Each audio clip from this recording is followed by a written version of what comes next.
Hello, everyone. We have two gentlemen here on the set here. And, it's a father and son team. It's the first we have in on the set.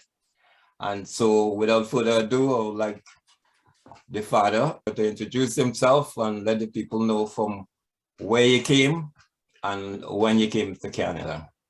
Okay, my name is Woody Bailey. Okay, I came to Canada in 1977. Okay, start playing soccer. I was playing soccer in Jamaica before I came here, but once I came here, I started playing. Okay, and I played for Milton Soccer Club for a couple of years. Sorry, for a couple of months. Okay, then my mom moved to Mississauga, and that's where it actually all started. See, so then I started playing for Mississauga United. Okay, and from there on in, the sky was the limit. Okay, who did you play for in Jamaica?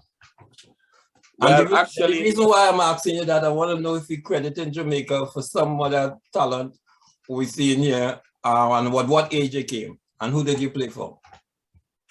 Well, when I was in Jamaica, before I came here, okay, I used to play high school, under 16, okay, but I always used to play soccer with my brothers and his friend. They used to play for this team called Reno Football Club. See? So I used to play with them every day, you know what I'm saying? Even though I was a little kid, I was saying these guys like a big guys, they had cleats on. I was like bare feet, but I played with them every day. It didn't matter until I actually got a soccer boots. So that's where it all started. Most of the stuff still, I got into those guys. Those are the guys that actually really influence me, and motivate me, what I'm saying, to play this game at a high level. See, and all right. So that's where it's actually all started. And from then, coming up here, I just knew soccer was everything for me. It was like everything was like everything. It was my mom, it was my dad, it was my brother, it was like everything. I knew that's what God put me on the earth to do, was to play ball. You know what I'm saying? Then afterward, help people, see, to maximize their potential. All right. So, in taking a little peek last night, first time I saw your son, and I would have to ask him to introduce himself. It was a pleasant surprise. So I'll ask you to introduce yourself and let me know how you managed to get into this sport, if it was by choice or if your father dragged you into this thing. Yeah. Well, first off, I want to say to everybody, my name is Jerome Bailey. You know what I'm saying? So, when it comes to football, I always grew up, watching my father play football, watching all of his friends play football. So it's been embedded in me from a very young age. You know what I'm saying? So, I didn't start playing organized football until I was 9 years old, but I was always on the pitch with them since 4 or 5 years old. I was on the pitch and I was always playing, with my dad and his friends. So they're the ones who are responsible for teaching me the game, to a certain level, to a certain degree, which is why I'm able to come forward and do certain things now. So in terms of my playing, I started playing organized by at 9 years old. But I was in it at a certain level, mentally and physically into the game at a certain level, 6 years old, 7 years old. I was just mastering my trade at that time. You know what I'm saying? I was mastering my trade, I was mastering my technique, until about 9 years old when I started playing organized football. So when did you actually did any semi-official thing with your dad? Playing with my father and his friends, I made an appearance in 2008 at Jamaica Day. You know what I'm saying? So I was playing at Jamaica Day and we came out with a nice victory. I was awarded with the MVP at 16 years old. Right. So back to Mr. Bailey, Mr. Woody Bailey here. Give me a little evolution of how your trajectory started going up in the ball. Okay, well, like I said, it's been Mississauga United, and then afterward, got a scholarship, to go to a school called Arlington Brothers College in West Virginia. Okay, I went there for a year and a half. Afterwards, I decided after a year and a half, I decided, I wanted a new challenge. Okay, I didn't want to stay there anymore, so I wanted a new challenge. Okay, if I must interject, as you're in that college here now, there would be a gentleman coming up more likely before you, EJ, who said that college that you went to, you opened the door for him and he got there, and then you either went to bigger and better things, or you remember inviting EJ down there? Yeah, well, of course, like, before I actually went up there, seeing me and EJ, like, like we're close, So, once I got there, see that I start playing up there, see that, I keep telling the coach, say, yo, this guy in Canada, EJ, you need to go, you need to go see him, you need to go look at him. I tell you, like, this guy's good, you know what I'm saying? So the coach, like, actually come down to Canada, come and see him, like him, and brought him up there and gave him a scholarship, gave him a full scholarship to come up there. See, so that's how that happened, But before that, me and EJ were like, we were close friends, like, growing up here. You know what I'm saying? So once I got my opportunity, you know what I'm saying, I know, listen, I was going to open the door for him because I know he's good enough. See, yeah, but he wasn't aware there was a back door. You opened the front door for him, yeah, but when he got there, you went out the back door. So what happened? Yeah, well, that now, I just wanted, like, a different challenge. You know what I'm saying? I didn't, I wanted to go play somewhere else. You know what I'm saying? So I make sure, like, even though I'm going somewhere else still, I'm gonna get him into this. I'm gonna get him here. You know what I'm saying? Then I'm gonna move on. Because I have, I had different challenges, I had different destiny, as some people would put it, you know what I'm saying? Because sometimes God worked differently, you know what I'm saying? I just knew I had a different destiny, and that's the reason why I left here, to move on to something else. So did you get another offer, or what? Yeah, I got another foot. Listen, this might sound a little bit tricky to actual people. Listen up. I was the first athlete in any sport in Canada to actually get a full scholarship. First athlete in any sport, because they never give that in Canada. They never used to do that. Listen, I opened up that door for people here in football, basketball, and soccer. See, I was the first athlete to ever get a full scholarship to Halifax, to St. Mary's University. What university? St. Mary's University in Halifax, Nova Scotia. And what year that was that? Okay, that was 1985. See, and I went there, 85, I was all Canadian, I was conference MVP, AUA All-Star, Atlantic, University All-Star, I was down there for 3 years, okay, and then in my final year, they had a Nova Scotia All-Star team, okay, and I was on that team, and in come the great Toronto Blizzards, So, we had to play against them, even though the Blazers beat us 2-1, but I made a massive impression on everybody, and the coach, Dave Turner at that time, came over to me and said, yeah, listen, as soon as the school year is finished, report to training camp. Said, went, boom, school finished, went to training camp. 2 weeks later, I was a Toronto Blizzard player.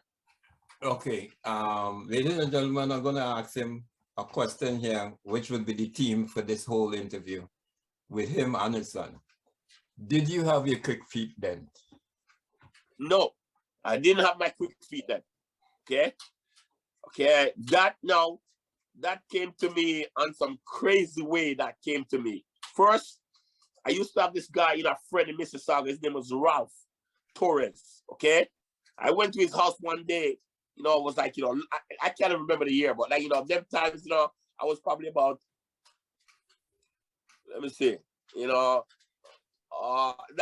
before I actually went to, like, Nova Scotia, okay? I went to his house, and I saw this video of this guy called Will Curver, okay? He's a technical guy. Actually, this guy's the master. He started all of this, okay? Yeah. Worldwide, he's the master, see? So I saw the video. So what I did is, I took the video, I said, I'm going to borrow the video from him. So he loaned me the video. I never gave him back. I have it right here in my house right now. Listen, the VCR. I never gave him back, okay? So I watched these videos for years and years and years and studied them, then modernize it. Yeah. Then modernize it, become modern now on a different level. Yeah. If he sees this now, if Mr. Curver himself see us working out, trust me, he'll be kissing our feet. Saying we just took it to another level, modernized. Okay, so you had it at Halifax, and well, I know you have speed, so it's the quick feet, because based on the drills I'm seeing now, you had speed when we saw you and we're gonna get to that in the Puma League. But I noticed a quick feet then. And when you put a player like you in an open field like Lampard, it's kind of chaotic for a defender. So Exactly. okay, so but I think you mentioned blizzards prior to that. Yeah. Well, you see the quick feet thing now, like I had it, like I said, but I was only doing it by myself. Nobody would see me do it. I was training by myself in isolation. Nobody would see me do it. You know what I'm saying? Just isolate. I wouldn't show it to anybody. You know what I'm saying? Because I just thought it was like, something from God. See it? So I was doing it by myself when I was training. I was trained by myself and do that stuff and start learning the movements and start learning them because I could do that because my body was so slender. And if I had a bigger body now, because I reached a certain age in life, if I had a bigger body, it would have been like really difficult. Okay? Because this stuff now is something you learn in your formative years between the age of 7 and 16 when your body is actually developing. Okay. Okay? All right? So it took me a while, because I was like in my 20s. So it took me a while. Listen, I had to go down like 3 times a day to the gym and to be doing this stuff here. Yeah. Because I was so old. You know what I'm saying? I should have learned that. Listen, if I had known that, like with the talent that I had and the speed that I had, if I know quick feet when I was growing up as a little kid, trust me, Manchester City right now. Okay. All right. So how did you get the Halifax? How were you not making the Canadian team?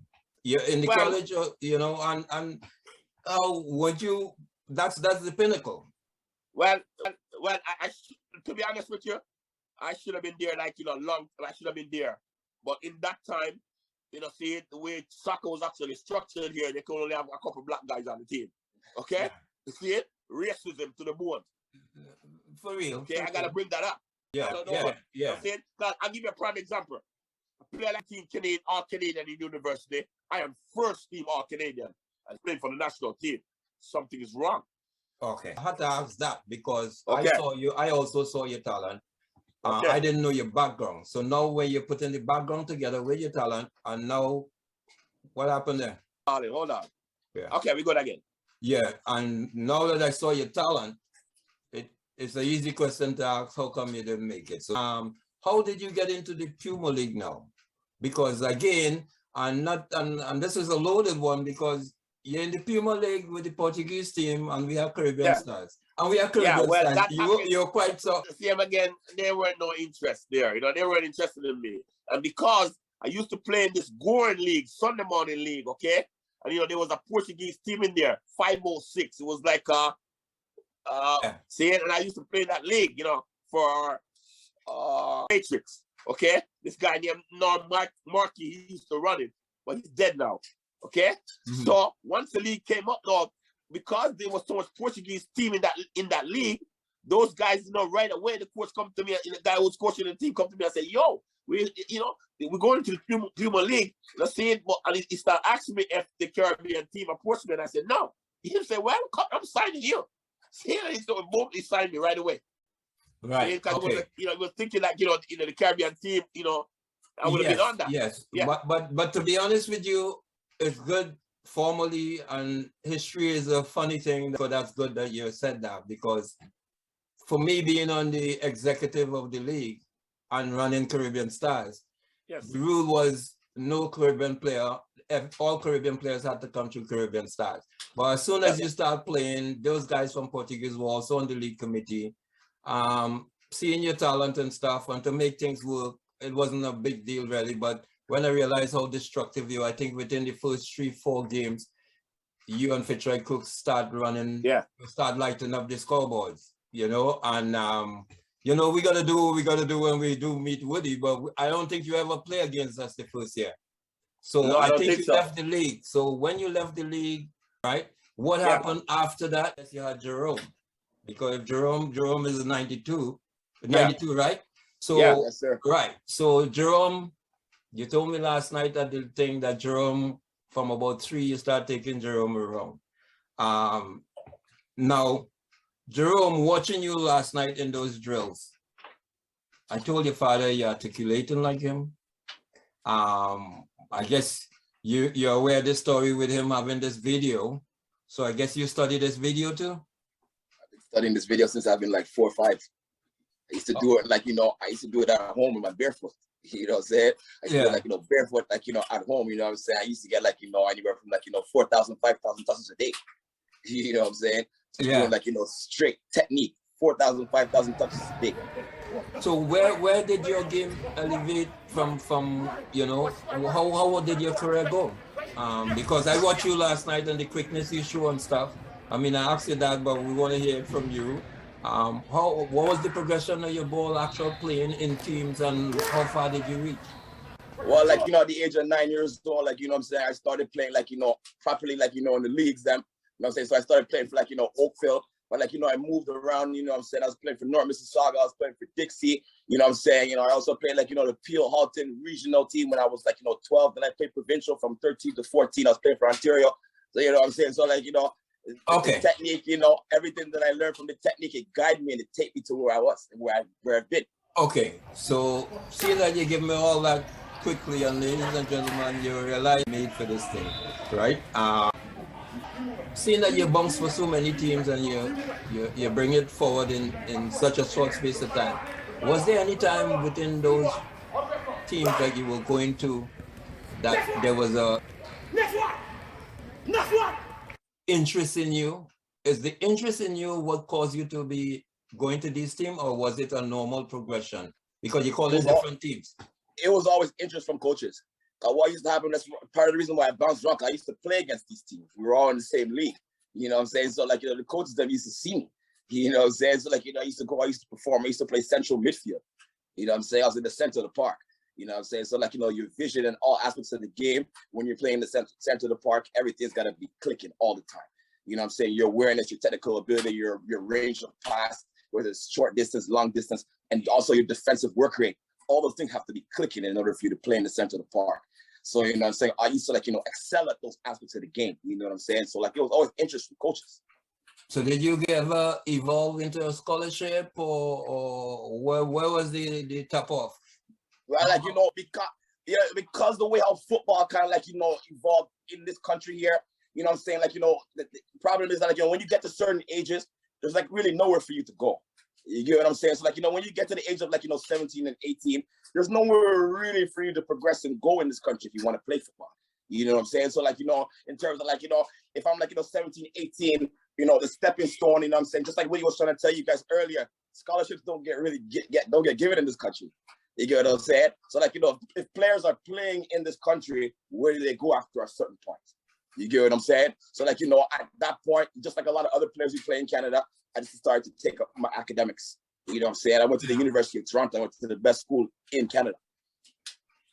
Okay, and you graduated from there, so you weren't really interested in one in the US?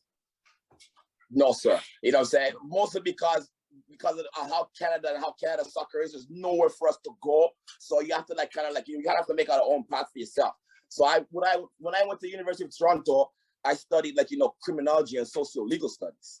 You get what I'm saying? So, like, for me to go to the States, you know what I'm saying, different laws, everything's different, you know what I'm saying, to come back over here, you know what I'm saying, the ball and stuff like that, you know what I'm saying, I kind of like, pushed it to the side, but I always knew that there was a place for me when it came to football.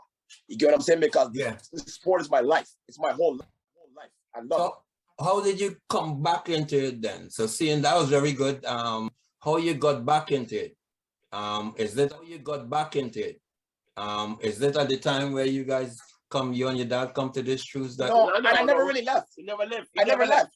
I was all this stuff at the same time. I was doing all my stuff. I was doing my academics. I was playing football. I was always teaching. I was working too. I was working. I was teaching.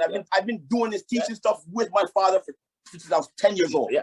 All right. So all right. So we're bringing it together now. Woody, you said only now I realized you had this video, right? So it was just a matter of when you're gonna do this thing officially. Officially, what is gonna do it? Yeah. For yourself, right? When did that happen? When did you officially decide to do, whether it's a school or camp? What was it called? And what game came to you, right? You say it might have been God given. Okay, all right. First of all, when I start doing this stuff here, you know what I'm saying?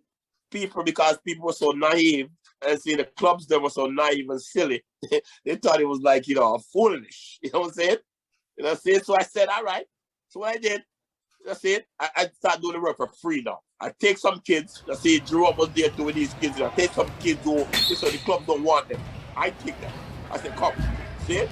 And within the space of 6 months, those kids gonna go try out and make any team they want to make. Any team.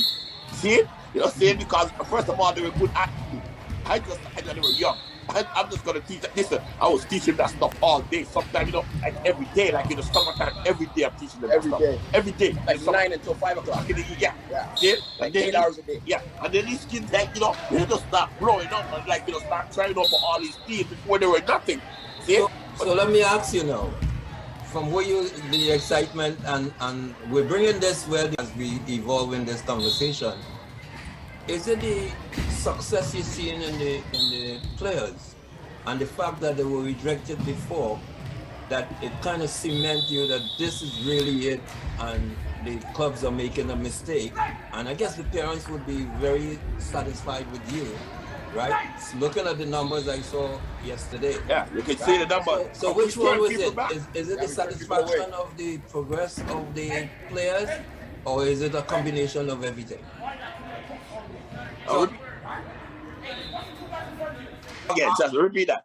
The thing is, you mentioned that these players who seem to be rejected, yeah, they end up couldn't make any team after about 6 months. So, which is a certain gratification for you.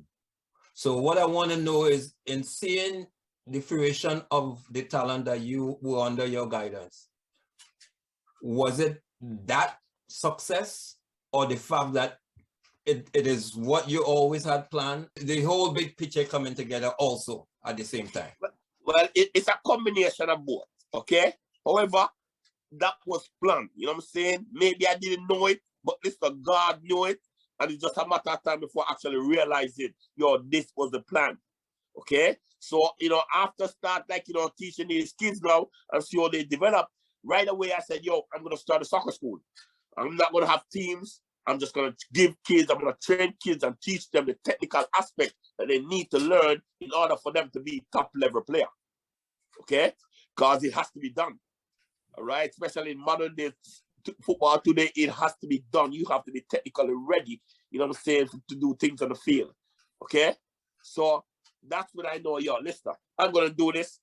And listen, eventually, I'm going to start slow because right now I have to start slow because I'm only by myself now, okay? Yeah. See it? So you see all those guys you see working for me there. They were all students. See it? So now, I did this a long time, with Jerome until they all grew up now. Now, it's their time now. Actually, so there's so much of them now to go out there now and make the world see the stuff here. No, this stuff is real. See, like kids are getting crazy good. Technically, they're like, listen, technically, listen, they're better than the kids in Europe. Better than them, technically. I think it's one of the best things I've saw, and so now you have the camp, you have the numbers, registration now. How it start evolving? One of the things they told me, you have to turn back kids now. I used to work in a gym, okay?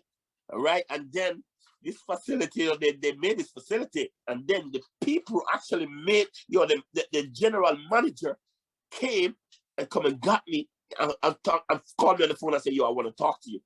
See, and I went and see him. He said, I want you to bring your school inside this place here. You can get anything you want here. Listen, I see when you work, people, the audience you have, and a matter of fact, listen, they used to have a concession standing there. When I come in there at nighttime, they make over $2,000. See? So they came and got me when they just opened a facility to come in there and bring my school inside there. Because of the numbers and because of all of the appearance, see it it was crazy. The audience. Yeah. Anytime we work in, there's a big audience. So the division, Jerome, obviously you have a unique role. Because I can tell you, even by getting this Zoom, I know the younger guys with the technology and everything else, because when I was trying to link up with he goes, bitch, I don't do this thing. You need to talk to my son with that boy, right? Jerome, I suspect that's your area. What did you see that was needed that you need to put this thing together to match the type of effect, the technique and everything, because this looked like everything coming together and go spiraling up. I wouldn't even say so much as technology. I just want to say, like, once I got to a certain age, I just started taking this thing seriously. So, like, what I would do is, like, I would go, like, all over the place. I would drive everywhere all over the place and go work.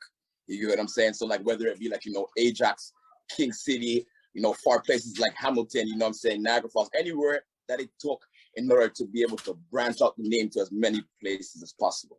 So what I would say is that, my role in this is that I go everywhere to go work and I spread the name. And anywhere that I go, it catches like wildfire because of my energy and everything that I bring to the table, and they could see it for themselves. Everything that I do, they can see it for themselves in terms of my movements, the way I have total control over the ball, everything, my elasticity of my body, the way I can twist and turn and bend, all that stuff comes from me training with the ball for years and years and years on end. You get what I'm saying? So my part in all this is to kind of like, help set the flames everywhere and make sure everybody knows and make sure that spreads like wildfire. Yeah, because, and I can say that because when I was talking to your dad and he took me to the window to watch your side, you were demonstrating at the time, and I was still hearing a little audio, and I see how you articulate and say, well, Woody, he's moving just like you, So when I came over there, and, as I said, people, when they look at the drill, because it's at so high a level, they want to know if you guys are crazy. I can pre-warn them that, but when they start seeing the drills and how you handle the drills, and based on your audio, they realize, what, if it takes somebody else to do those drills, would it be effective? And that's why I feel this is kind of tailor-made for you guys, because it seemed like it fit in your personality. Because when you deal with kids, the attention span, and you guys articulate the attention span, you break the attention span very easy. And one of the things I want to say to to add to that point, is that I just feel that the two of us, our delivery, it's like, the delivery and the way that we deliver the actual stuff that we're trying to do and what we're trying to communicate to the kids, I just feel like it's different than anybody else. And that's why we're able to get across to them. The message that we're trying to get across to them in the way that we need them to work in order for them to improve and get maximum results. I just feel like we deliver our stuff a lot differently. You get what I'm saying? So we're able to keep and hold the attention span and sustain attention for long periods of time. Because that could be very difficult with young kids. One of the hardest things to do is to keep young kids interested and stimulated over long periods of time. But because of the way that we deliver our stuff, it's at that very at the highest level. The concentration has to be at an all-time high. Anytime you come work with us, anybody who works with us will tell you. It's intensity. So now, based on that intensity, and you two guys are the hand in glove when it comes to intensity. Now you have 4 other instructors, right? How does that age group? Because it looked like it was 1, 2, 3, 4, 5 sessions, 5 different groups there. Groups, yeah, right? yeah. How is that broken down? Woody, on your side, what was that age group? I know one group had both male and female, boys and girls, on both sides. All of them, right? But I'm coming down to age group now. So it's co-ed in both of them, and is there age group requirement? Okay. If you see the side I'm working on, okay? Yeah. Most of those kids, they're between the age of 11 and 16. Okay, so the breakdown is we have 2 sides. It's breakdown according to your age and your technical ability. Remember I said your technical ability. Okay, see, that's how we break it down. Okay. Yeah, because you really hinted that yesterday, and because I'm going to show the video, we'll just leave it as that, because when the parents see it, we don't want to pigeonhole anybody into any category because there's a development curve. So we'll just leave it as that. It's an age category, and because you kind of hinted that before. Oh, is the same on your side, Jerome? Coming to you now, Jerome. Were we mentioning the intensity of what you and your dad bring into the table? On your side, there's on the both sides actually, there's others that do it differently, maybe not as intense, But is the prerequisite to getting these instructor job, is it being able to demonstrate? Yeah. It's being able to demonstrate, you know what I'm saying? Well, like Woody said before too, like, you know, you got to be a student. You have to have gone through the program. You know what I'm saying? Yeah. So the prerequisite, the biggest prerequisite is that you have to have been a student of the program. That's the biggest prerequisite. Oh, so everybody that we see there A student. in the video. They were a student and they graduate and then they become instructors. Okay. How do you guys determine when these guys graduate? Because this seems very, the level seems very high already. Yeah. We determine when you graduate is when you actually reach 16. Then we don't want you back in our place anymore. I mean, if you only come there for a year when you're 15 and you're 16, once you reach 16, we don't want you there no more. You should have been learning this stuff. Yeah.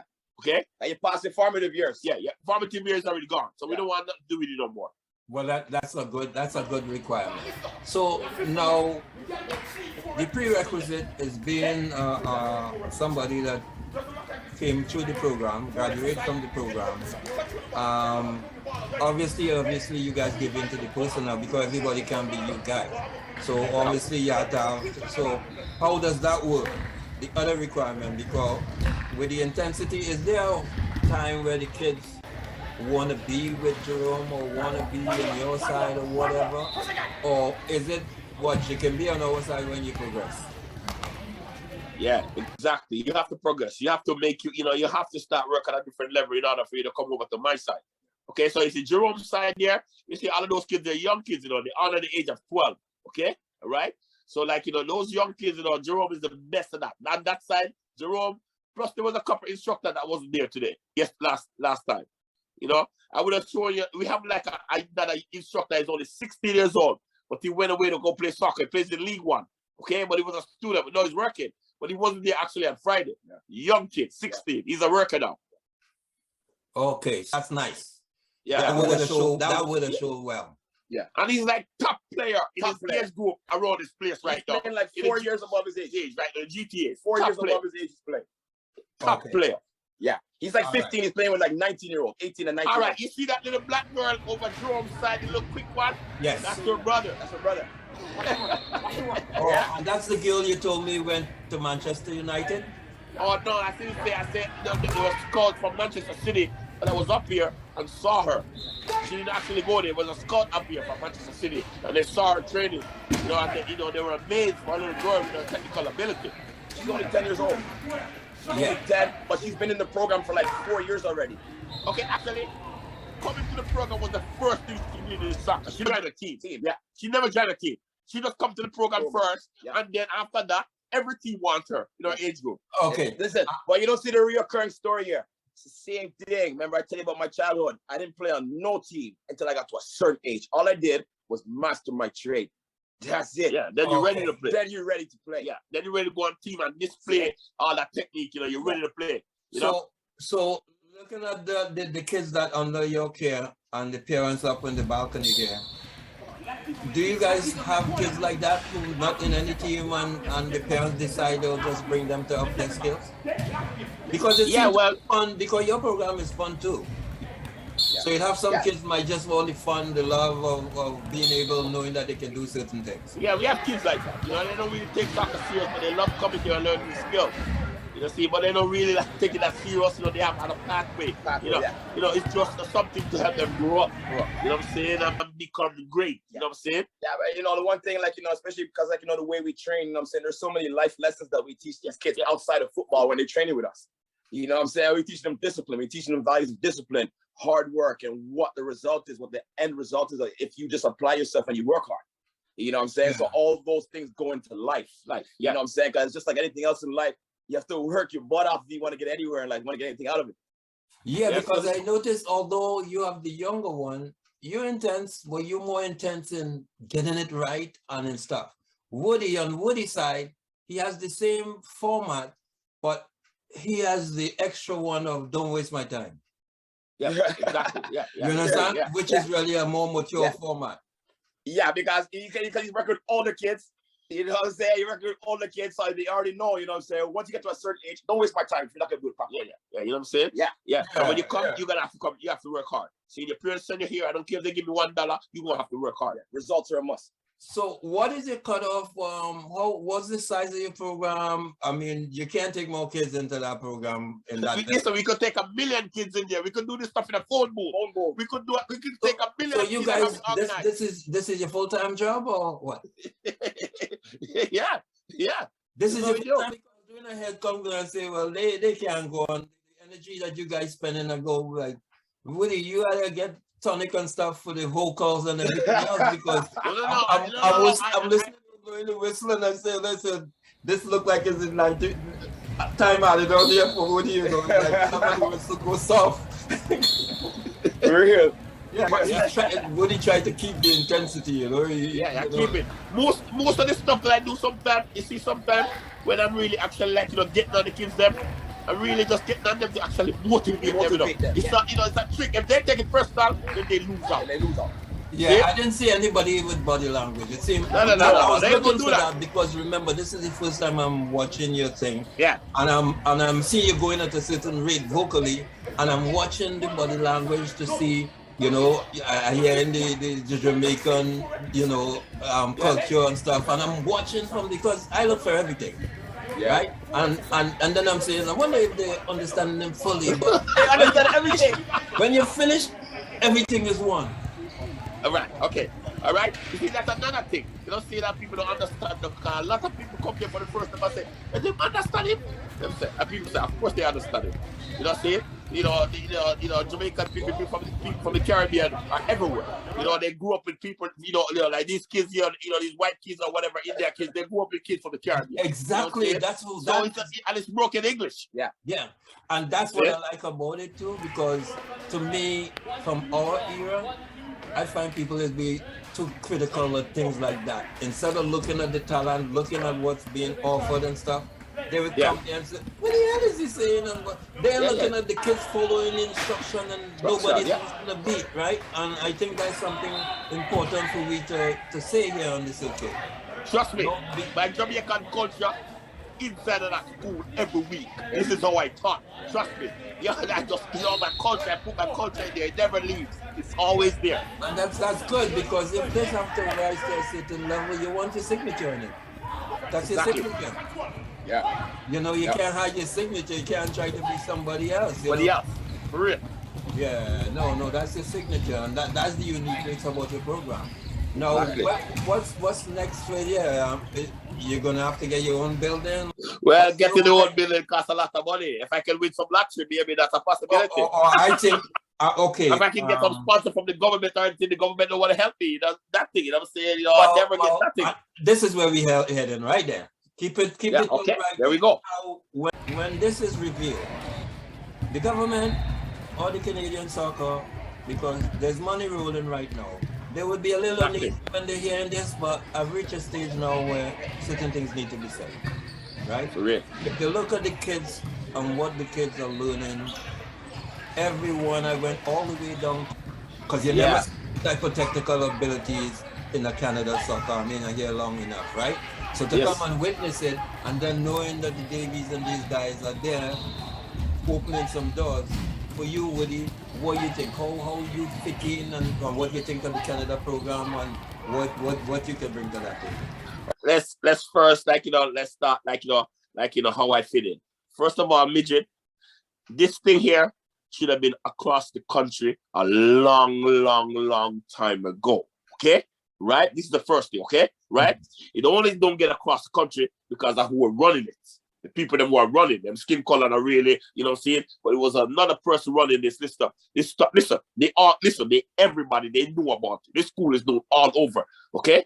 The idea was for this stuff to go all the way to the whole country. And then listen, we're going to create monsters in this country here. See, we're going to create kids who are going to dominate the world football, okay? So this should have been there a long time ago, okay? That was the aim, okay? But you have people holding it back. See it? They knew about it, but they were holding it back.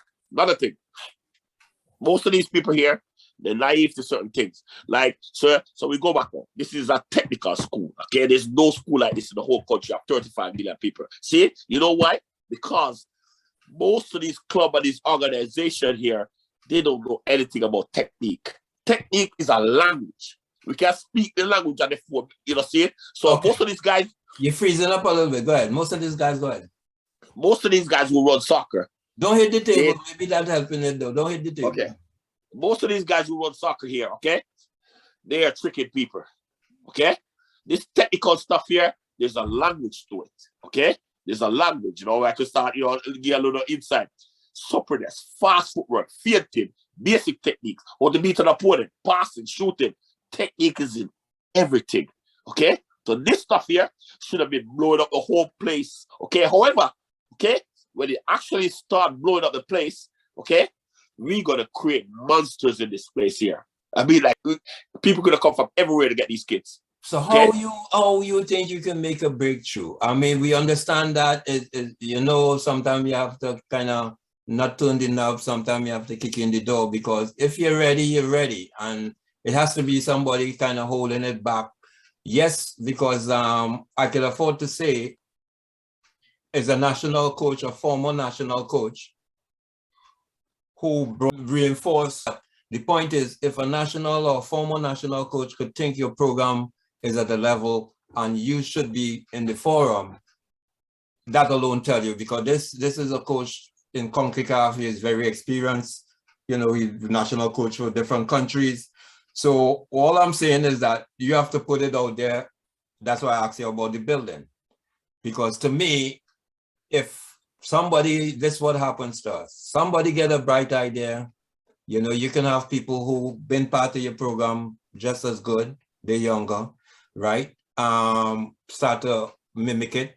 Not as good, not as, but it doesn't matter. I know you're shaking your head, but sometimes they go for second tier just because they don't want first tier, whether first tier is the best. You understand what I'm saying? So what I want to know from you is what it is you think you need. To me, I was asking people prior to about a month ago, are you interested in getting your building, something like that? That's a pretty building. That's very efficient building. I just want, when people see this thing that I'm going to air with you on your program, that you let the people know your aspirations. So it's not a program in Jamaica. It's not a program in Trinidad or Barbados or France. Yeah. You want to be able to do a national, be an impact on the national scene. Exactly. Yeah. So what do you need? What do you think, Jerome? If you first of all, we need a building, okay, and we need we need people. See, when we say people, in order for it to spread, we need staff. So we have to train. We have to be at the head of it and train people and let them go train other people. You know what I'm saying? So it's like a domino effect.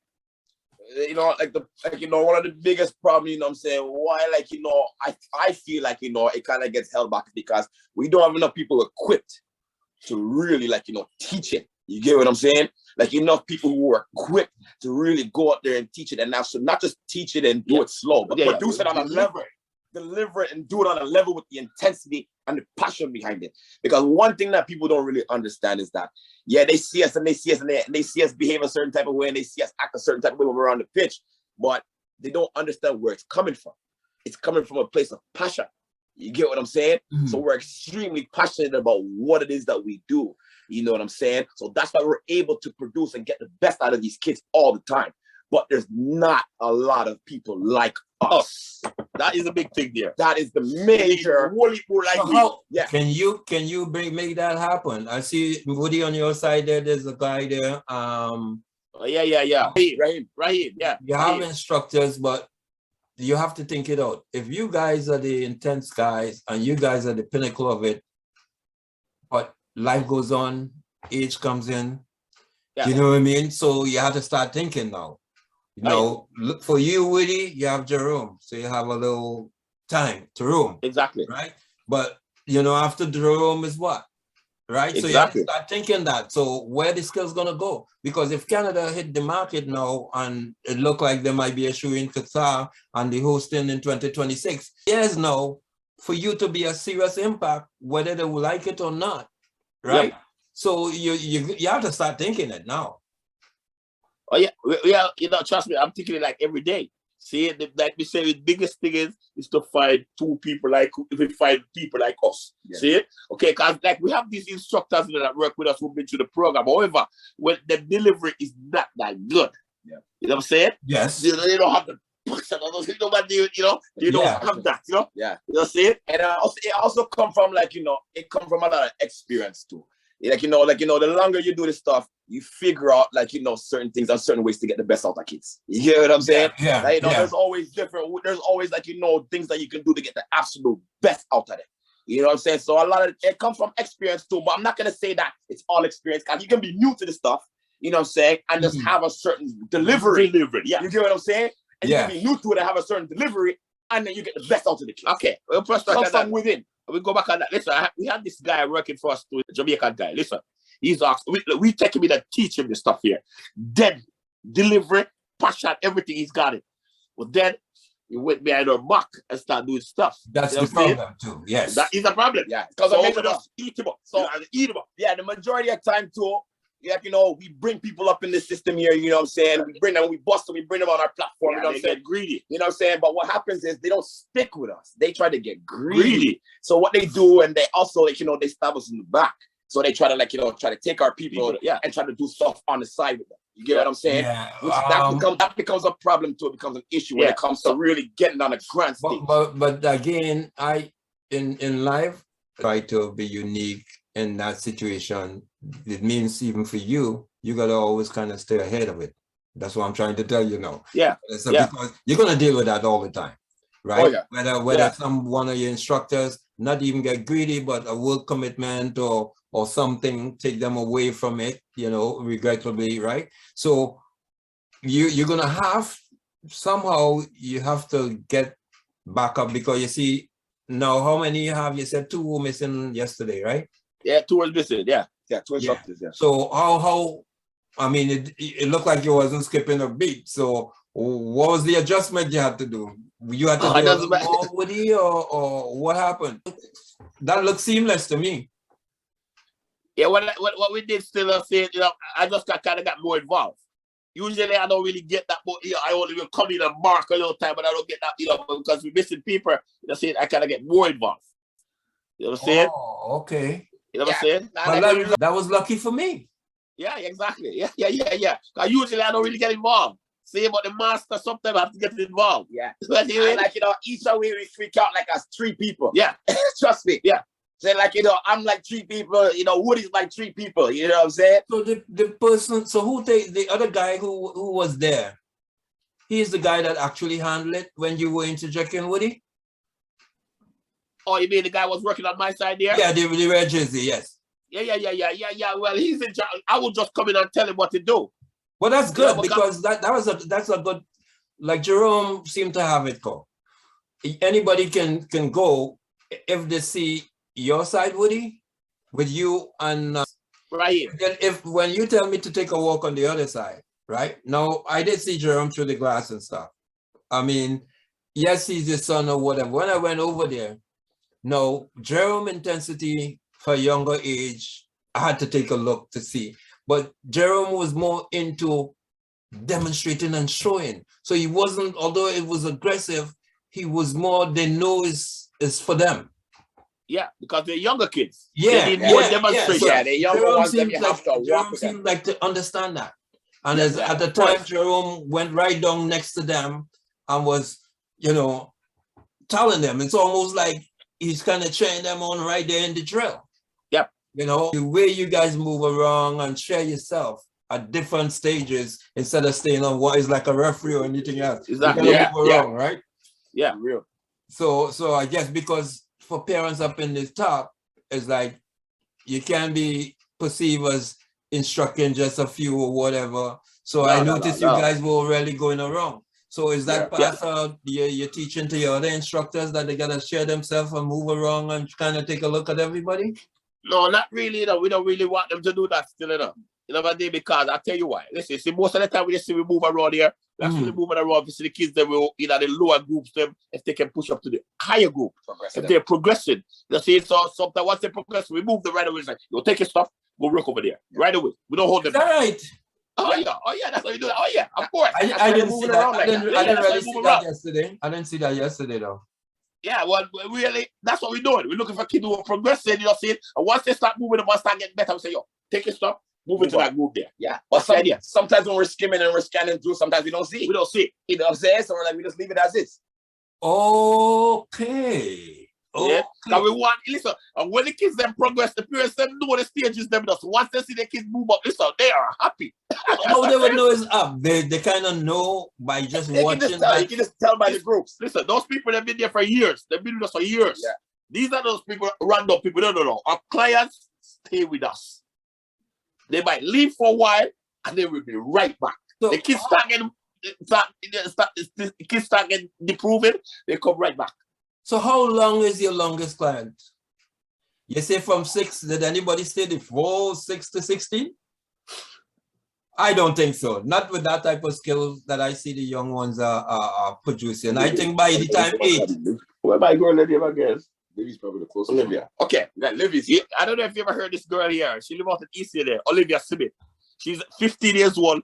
She plays for the national team. She got 15 at national team. Listen up. She come to us at 8 years old. Yeah. Even though she's a national program, she have full scholarship. When she's around, she come and do her footworks. Yeah. It's the only place. She said she cried to come back. She says the only place she can get the stuff. Listen, the night after she made her first cap, the next day she was at the soccer school. It was at the soccer school the next day. So she made her first cap against China. Yeah. She was at the soccer school. Yeah. See, it was like a big thing. Yeah. You know, we had a homecoming for her and everything, you know what I'm saying? How many other national? You have any other national? You know, anybody? Yeah, well, like we can't mention Khadija still say because you know she didn't come a couple times when she just she never really come in a long time. She just come, you know, when she was younger, she just came a couple times. You know, say Khadija Buchanan. Okay. Yeah, her dad, like Howard is her dad. Yeah, her dad is the best friend. You know, we go together. You see, so she came a couple times when she was younger. You know what I'm saying? When she was younger. You know, say it, but then she just move on and start doing her own stuff. Yeah. All right. Yeah. So well, what do you know? So Jerome, can you guys get people? I don't know how you guys gonna do it because you guys would have to have special courses beyond that what you have there for instructors. Oh yeah. The passion you probably would have to do. They would have to be almost like personality is not there, they might have to act the part. You know, because I find the way you guys deliver is very effective. Of course. Yeah. I was concerned, well, not so much with Jerome, right? But with Woody, I was kind of, but I'm looking at the kids and I say, nobody, I didn't see one person. No, they don't. Trust me. I've been like this ever since I started school. I'm talking to them like this. Ever since, for 18, 20 years, I've been like this. I haven't changed anything. So I even watch up for the parents in the stand. I didn't see anybody turn around. No. They love that stuff. That's why they come. They come for that. They love that. And some of these parents, they can't talk to their kids then. Yeah. So they send them to us. Yeah. They can't talk to their kids. You know what I'm saying? So they send it to us. Oh, you actually gonna go to Woody's tonight. Watch and see what's gonna happen to you tonight. If the parents come to us and complain about certain things, like the schoolwork is not right, and certain things, that kid is a peer problem. Problems. Your schoolwork is not good. You crazy? You know? Yeah. Yeah. That's good. That's good because the schoolwork has to be, you know. The most important thing. Yeah. We preach that all the time to the kids. Yeah, we preach that. That's another thing we preach to them. You know? The schoolwork. Yeah. The academics. Number one. Yeah. So Woody, just closing. So what do you think of Canada chances now for each one of you now in the Jerome, I'll let you go first because. Well, like, you know, in terms of the Canadian national team, you know what I'm saying? They're doing well. You know what I'm saying? I believe they're sitting top of their group in order to qualify.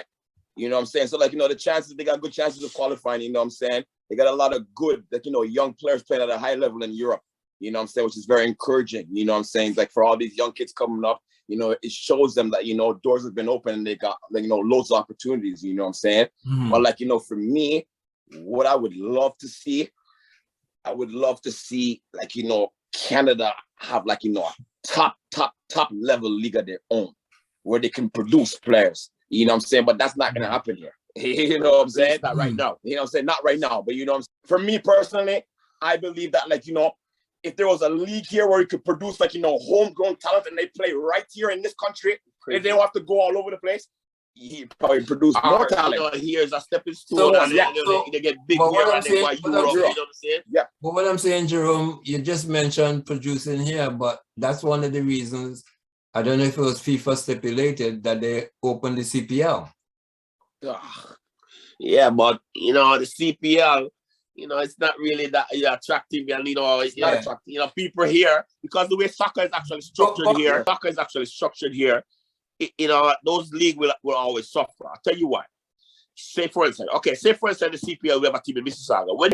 When that team is actually playing, there should be no soccer playing. No games. See? So you have all these leagues, these teams are playing, and then you have all these leagues. These parents have been driving their kids all the way to this league there. So we can't have, you know, there's no vibe, there's no culture in the stadiums there. See? Because that's a good point. That's a good point. See? So that's one of their biggest mistakes right now. But however, when you come back to the national team itself right now, we're the best team in the CONCACAF right now. There's no Mexico, United States, they can't play with us anymore. Yeah. Okay? Yeah. Why? We have players playing in big clubs in Europe. See? Yeah. And we're going to have more. Listen, right now, there's lots of kids in Europe. Young kids over there training, Canadian kids. You know? So we're going to have lots of that. See? We are going to have lots of that. See? So that's why the school is so important. Because anybody who leave from the school and go to Europe, the first thing they said, boy, the technical level is crazy. Crazy, yeah. You know, they just have to work on the other aspect of the game. And that's why I think you guys come in. That's why what you're thinking. I find there should be a blend. Because one of the things over the years, in our career, we coming from the Caribbean, the skill level was never at our level coming from the Caribbean and stuff. It was more like, I guess, kind of straight up like we hockey, you know, some guys try different sport and stuff. Yeah. The technical ability now, and that's why it's good for Europe. So to me, saying that they're the best team, I agree with that. With that. But what I saw in your thing, and need to go over to the Canadian side, they're not indisciplined. I know a lot of people saying this is the first time they see them standing up and stuff, which they're supposed to with all the racist chants or whatever going on, exactly. Right? But at this stage, Woody, you know that when they start going for more of the game away, they're gonna challenge them. They're gonna go after certain players to see if they can get them carded. Yep.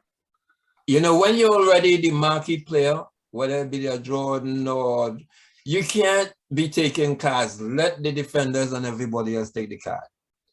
And I feel now we at a certain level, skill-wise, you know, that these guys have to realize, better you draw the other team into the cards. You know, because it can hurt Canada. To be honest with you, if you're not at this certain level, playing on the road, you know, you might be the best team now, but you're not the best when you're playing away. Yeah, on the road, yeah. That's when you have to show that you're the best. When you go on the road, you have to show that, you know, you're gonna have to show that same thing. Yeah? Yeah. When they go on the road, because they're gonna go to some crazy places near us. You know, Costa Rica, you know, those places are ruthless. Yeah. Yeah, and these teams have nothing to lose now. Honduras is just about out. Exactly. Mm-hmm. Yeah. So it's gonna get messy. You know, because they have nothing to prove besides being spoiler. And you know, spoiler is like knockout in football. Yeah. Okay, that's when the true test is going to happen when they go on the road. The true test is going to happen. It's coming up now, next round. You know, they're going to have to, you know, do that. And Jerome, you know what a cup is different to a league game. Some in, lose out. Yeah, we have a say the ball is wrong. You know, especially if it's a cup, you know, I say cup anything game, anything can happen. It's a one-off. It's a one-off. You know what I say? So in those particular situations, not always the best team that win. Yeah. You know what I'm saying? It's a one-off game and the ball run. And to you two guys, don't you think there's a little more pressure when you're at the top to bring it home? Of course. Oh yeah. That's what. So let me talk to you're not the hunter anymore. You're being hunted. Yeah. You've been hunted. So you know what I'm saying, the pressure is massive. Yeah. Yeah. Yeah. You're gonna have to learn how to hold that pressure and just, you know, progress. Yeah, and every game becomes a cup final because every team is gunning for you. You know what I'm saying? They're gonna come with, you know, with their max A game to come and get you. You know what I'm saying? So every game becomes like, you know, it can be hostile. Well, I hope them guys listening to you guys, because that's the only thing I hope they do understand. The coach is passionate. He can tell them. The nice thing about them, they're in it for each other. I don't know if you guys know this. I'm trying not to put it out there yet, but the defensive game is A1. They're defending in a group. Yeah, them defend good for real. Yeah, you're right. And really, they're defending in a small area on the line, and they're not booming it out because they win the ball. They're knocking it and come out of the area. And you had to have each other back to knock it out of that. You know, it's one thing to, in international ball, it's one thing to win the ball, but to be composed enough that you have a triangle to knock it with 4 or 5 passes out of that little area. Yeah. I look at that, that's confidence. Yep, of course. Yeah. And that's So Woody, right. I want to thank you for giving me this time, Jerome. It was nice meeting you, knowing you. I watched you in the session, and keep up your good work, man. Yeah, man. Yeah, thank you, man, because, you know, I was loafing. I should have got back to you a long time ago. So thank you, you know. But nothing happened before it's time. You know? Thanks again for your time and Yeah, stuff. man. All right. All So right. you take care. All right, Yeah, man. respect. All right. Respect. We'll We'll keep the link up. We'll keep the link going, all right? Yeah. Woody, I don't know about you, and I think I had to link with Jerome, you know, because All right, we'll do that. It don't really matter. It Jerome, don't really matter. Jerome, If you link with me, that's it's it. 2 months now. It's 2 months now, Jerome. I supposed to link with this man. You know. Don't worry, man. Nothing happened before it's time, man. Nothing happened before it's time. True. Man. True. Yeah, Thanks, right. man. Yeah. All right. Bless Yeah, up. man. Bless up. All right. Respect. Right now.